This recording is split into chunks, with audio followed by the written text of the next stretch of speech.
Assalamualaikum warahmatullahi wabarakatuh. Nama saya Ahmad Tajana Al-Farhadi. Saya NIM 210311100127.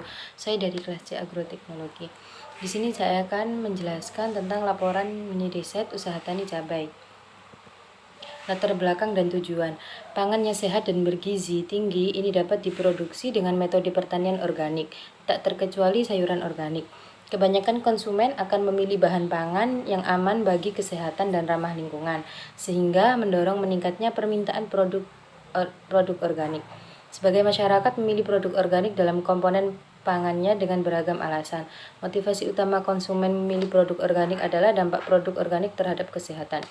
Di antara produk organik, sayuran merupakan salah satu produk organik yang paling disukai konsumen setelah beras. Artinya sayur dianggap sebagai salah satu kebutuhan utama sebagai bahan pangan. Konsumen juga mempunyai preferensi produk organik sebagai prestis karena harga produk organik yang relatif lebih mahal dibandingkan produk yang dihasilkan secara konvensional. Penelitian bertujuan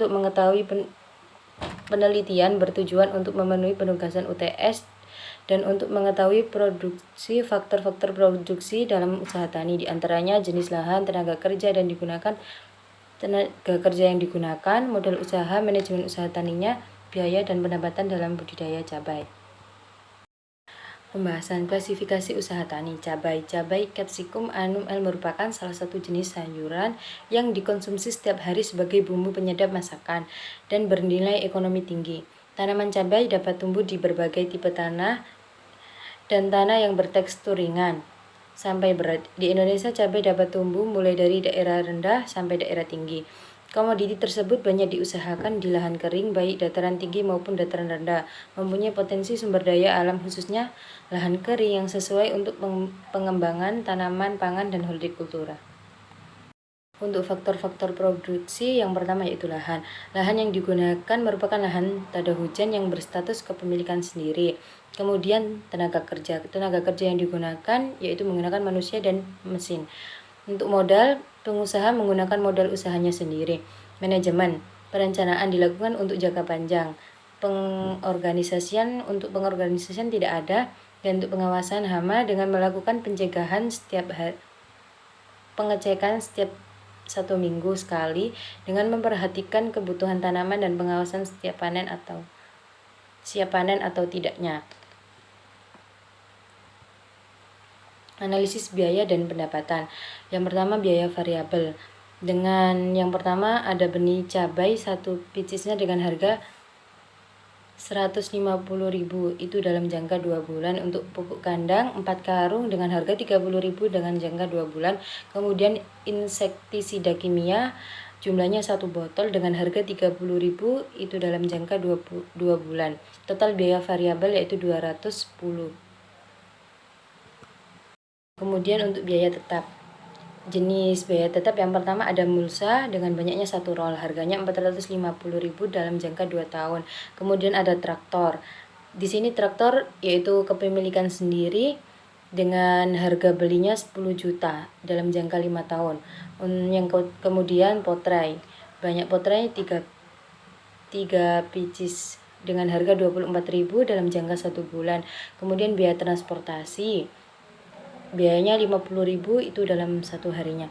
Untuk plastik sayuran 50 pieces dengan harga 50.000 dalam jangka 1 bulan. Kemudian ada karung dengan banyaknya 10 pieces dengan harga 20.000 dalam jangka 1 bulan. Kemudian untuk perbaikan total 200.000 dalam jangka 1 bulan. Terus kemudian upah buruh dengan 50.000 per harinya. Total biaya tetapnya 10.844.000. Kemudian perhitungan penyusutan metode garis lurus. Biaya tetap untuk mulsa dengan total 215.000, untuk traktor dengan total 1.960.000, kemudian potrai dengan total 14.000. Kemudian biaya transportasi yaitu 40.000, untuk plastik sayurnya 45.000, kemudian karung 15.000, dan untuk perbaikan 180.000, dan untuk upah buruh 40.000. Biaya total. Yang pertama jumlah produksinya dalam setiap tahun. Pada masa pemanenan total setiap tahunnya pengusaha dapat menghasilkan sampai dengan 600 kg per tahunnya. Harga jual komoditi tersebut, pengusaha menjual dengan harga cabai 30.000 per kilogram.